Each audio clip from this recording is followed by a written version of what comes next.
What is up, vinyl community? I hope everybody's doing well out there. I know everybody's been busy trying to get a video in today, so been trying to catch up on videos as well, and watching and leaving some comments, getting a little bit behind. I got like 700 notifications over the last month. I get about 25 notifications a day from the vinyl community, and with things picking up at work and then around the house, I haven't had as much time to stay on top of it. So if I haven't watched your latest video, I'll be making my rounds.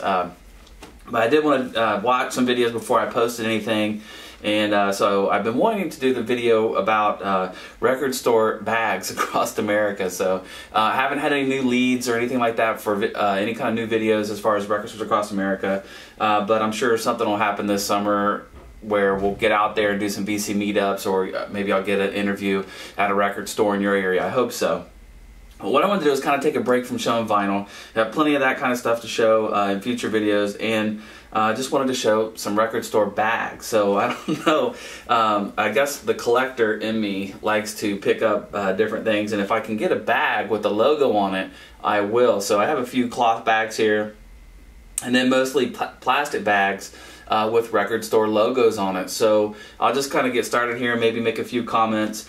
I do have a Grail to show. The very last bag I want to show is a record store bag Grail, and you'll see what I mean. And I'm on the hunt for one, so maybe I've got a problem. But so I have had a chance to travel a little bit over the last 6 years, and then brought a camera along and did record stores across America. One of the stores I stopped at was M Theory in San Diego, California. Really cool shop, but not always does it work out to be able to make a video. You got to have the right owner. The owner there has to be willing to do an interview. The store has to, not have too many customers. The vibe has to be right to do the video.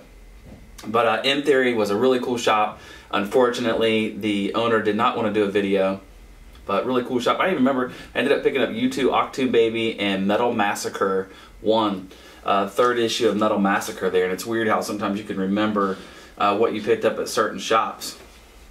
Bouncing over to Florida. Florida last year is one of my more recent record stores that I highlighted was Bananas Music. Great interview, awesome store, 3 different warehouse size locations. Really cool store in St. Petersburg. Bananas Records. Here locally in Ohio, in southern Ohio, close to Cincinnati, is Plaid Room Records. These guys, Terry and Bob Cole, also lead a record label, Coal Mine Records, and then they've also had these reissues coming out on Remind. Check out their YouTube channel, check out their website. Great guys, high quality vinyl, great prices, great deals on shipping, and quality label with the soul funk. Just fantastic stuff. One of my favorite record stores to visit. Up the street a little bit from Loveland, Ohio, where Plaid Room is, Dayton, Ohio. This is Omega Music, and Dayton, Ohio is the funk capital of the world. So really cool. I do like Omega Music. New record store just opened up recently in Dayton, Ohio. This is Skeleton Dust Records, and I like their little bag here. Has a cassette on it. So brand new, trendy kind of shop. Curated very specifically. Really cool industrial, vintage look, and really cool. This is Resident Records. Now, I've never been here. This happens to be in Brighton, England. So Ian sent this to me as part of a VCLT package, which is really cool. This is Ian Tractor Countdown. You can check out his channel. He does music and shares some thoughts and records as well. But he tossed this in, and I didn't even ask him or talk about record store bags. So that was a little weird. When I order stuff on Discogs, sometimes I'll ask the seller to throw in a record store bag, and I've only had a couple come back and do that. So this is a really cool piece for me. So Resident Records, I believe, near Brighton, England. This one, not necessarily a record store, of course, but when Led Zeppelin was doing the reissues, they had a promotional bag there. It's pretty cool. This one's kind of hard to see. Met up with Greeno, and we hit a few record shops, and Matt Anthony's was one of them. I don't know if you can make that out there or not, but it's got the little stamp on it. And I also, you know what, shoot, I should have grabbed a 45. Anytime there's like a 45 and they have a stamp of the record store on there, I do like to keep it in the sleeve. But Louisville, Kentucky, Matt Anthony's, cool little record shop. The Exclusive Company. So, Exclusive Company, mainly up in the Wisconsin area, or where I visit these stores, in the Great Lakes region. They're really cool. My favorite thing about Exclusive is that they're open late. They have several different locations. They usually have a really cool vibe. The location near Waukesha, Wisconsin, which is about 45 minutes west of Milwaukee, has this huge room just dedicated to only metal. And the variety and what they had available there is amazing. And then their Milwaukee location is pretty cool too. Great shop. I like to go there when I can. Looks like I picked up a couple from there. Luna Music. This is another shop that didn't work out so well for a record store interview. This is in Indianapolis, Indiana. This is near Cody. What's up, Cody, if you're watching? Doink317, big Pearl Jam fan. But I know he's near in and around Indianapolis and likes to go to Luna Music, so pretty cool shop. Acme Records, Milwaukee, Wisconsin. Very cool shop. Curated. The albums there will blow your mind. I started flipping through records and immediately was in over my head. World music, Prague, Canterbury Prague, stuff I've never even heard of or seen. Great rare stuff. One of my favorite record shops, just because of the aesthetics of the store, is phenomenal, with reclaimed wood and reclaimed organ pipes, and just a very cool, hip little shop. And, another one from Omega Music. This is their regular paper bag. You can tell I go there fairly often. This is really cool. Met up with VK, met up with Vance. For the VK Lounge, and because the Permanent Records are so busy there, just always kind of flipping through music and all that, and they don't seem to be real receptive to doing any kind of interviews or anything. And so the best thing to do is to do a VC meetup and then interview the VC member that lives in that area. Why not? So Vance did a great job stepping up to the plate and being my interviewee for Permanent Records in Chicago. So this is a pretty cool records. And I think the store actually closed and relocated, so that may be the last time that it was there, that interview was there.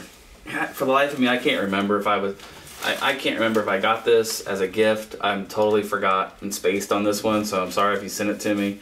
I don't remember being at the record exchange in Maryland, in Frederick, Maryland, so I don't know if somebody tossed this in for me or somebody gave it as a gift. Leave me a comment below if you did. CD Central, this is in Lexington, Kentucky.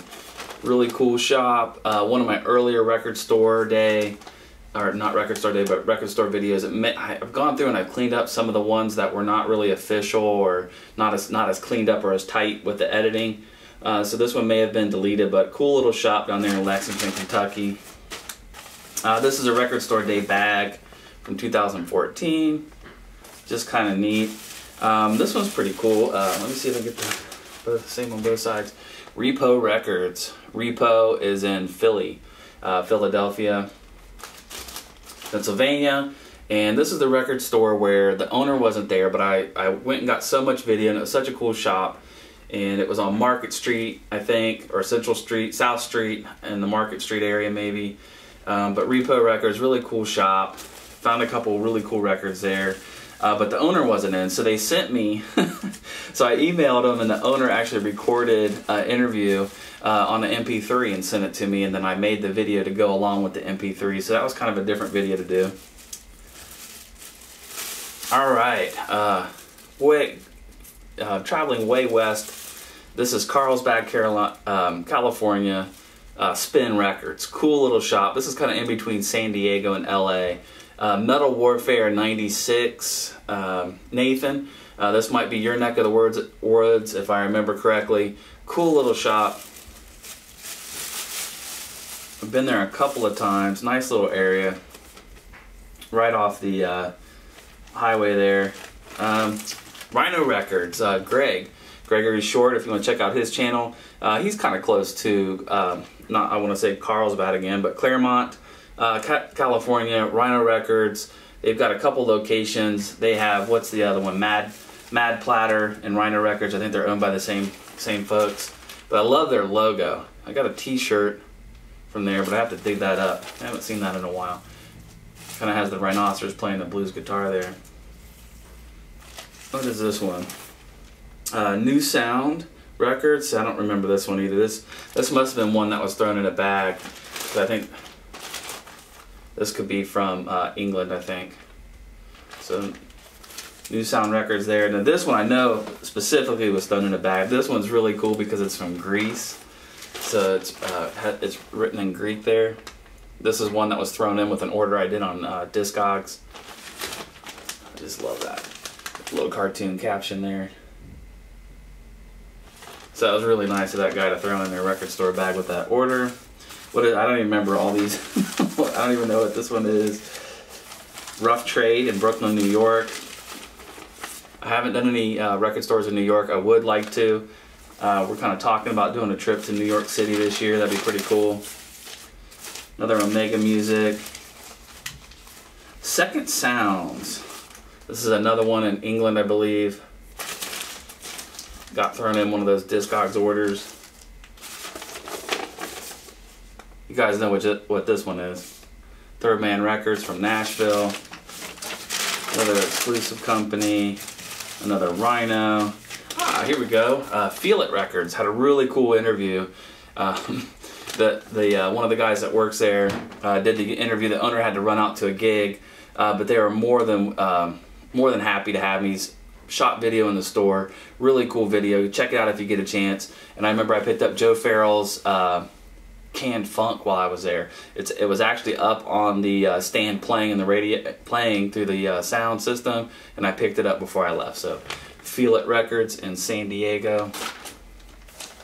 What's the weather right now like in San Diego? I don't know. Probably 75 and sunny. Because that's what it always is. All right, just two more to show here, and including a Grail. This one I'm going to hold up. This isn't the Grail, but this one's super cool, right? Amoeba Music, Hollywood. Amoeba is one of the most recognized kind of record stores. Probably, you know, it's mecca for many record store collectors. And plus they have the series on YouTube, What's in My Bag, where celebrities will go shopping for records and kind of show what's in their bag. Love the opportunity to go to Amoeba. I've been there twice. See, they had to pull a record off the wall for me, so they had to keep it behind the counter while I ran around with a camera. They let me shoot a video, but there was nobody really there to interview. But just lucky and fortunate to be able to visit Amoeba. Now, I've read an article where maybe in the next 4 to 5 years when their lease is up, they may be tearing the building down and building a new building, so go there while you can. All right. I didn't do my homework before shooting this video. Darn it. I'll leave a link below. All right, this is an absolute Grail. See, how could a record store bag be a Grail? Well, if your record store was closed down and was one of the most famous record stores in the Boston area, the bag might be a Grail. So this happens to be Stairway to Heaven. This is a record store. They had 2 record stores, but it was a private owned brick and mortar record store in Boston.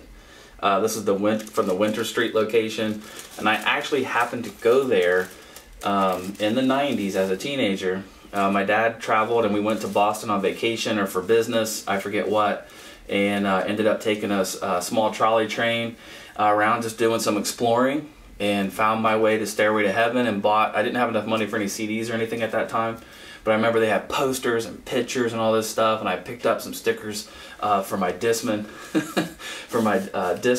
CD player. But so now you're asking me, how in the world, like I would have kept my bag from then, you know? How in the world would I have a Grail like that? Or this, if you bought a poster from Stairway to Heaven, which they were big on posters, they had a poster bag for you. So how in the world did I get this? Well, I was asked to be a part of a documentary, and for some reason, this is where I'm kind of kicking myself for not doing my homework, because I haven't thought about this in a while. But there's a documentary being created, and the producer and the editor, and he's working on putting this together, and I shared my story with him, and to say thanks, he gave me these bags. So I really appreciate that. He's been sitting on this video for a while, but you can check it out on Facebook. I'll leave the link below, but you can check it out. I did a Kickstarter for the video to do a documentary on this record store, but just they didn't quite hit their goal at all. But he's still producing it, he's still editing it, and one day I hope to see a finished product, and I might be on it. You never know. Might get edited out. I don't know. But anyway, those are the record store bags that I have that I thought were pretty cool, including Stairway to Heaven, the rock and roll supermarket. Oh, it's got a really cool, if you go to his webpage, which I'll put a link below, you can watch a cool little commercial that came out in the 90s. It has all these folks running to the record stores. It's pretty cool. The one I'm looking for, if you haven't already guessed it, I would like a bag from Tower Records to kind of complete this. That same day I went to Stairway to Heaven, just not even a block away or a few blocks away was Tower Records. That was the first and only time I've been to Tower, because there wasn't any in my area. My area was more like Camelot Music, and then whoever it was before FYE bought them out. So, but Tower Records would be awesome, especially after watching the documentary All Things Must Pass, and so just to have one of those bags from there would be really cool. But I don't know, it's kind of like mementos from all the record stores that I've been to, so it's kind of neat. I don't know what I'll ever do with these, if anything, but it's really cool to have that connection to the past. So they're all from America, so I haven't been able to travel abroad yet. Can't wait to do that. I've been to Canada, Niagara Falls, Canada, in a record store, but I didn't save any bags. So until next time. So alright, so I will stop rambling. Thank you for watching these record store bags across America video. Leave a comment, say hi, and be making my rounds in the vinyl community. Everybody have a good week.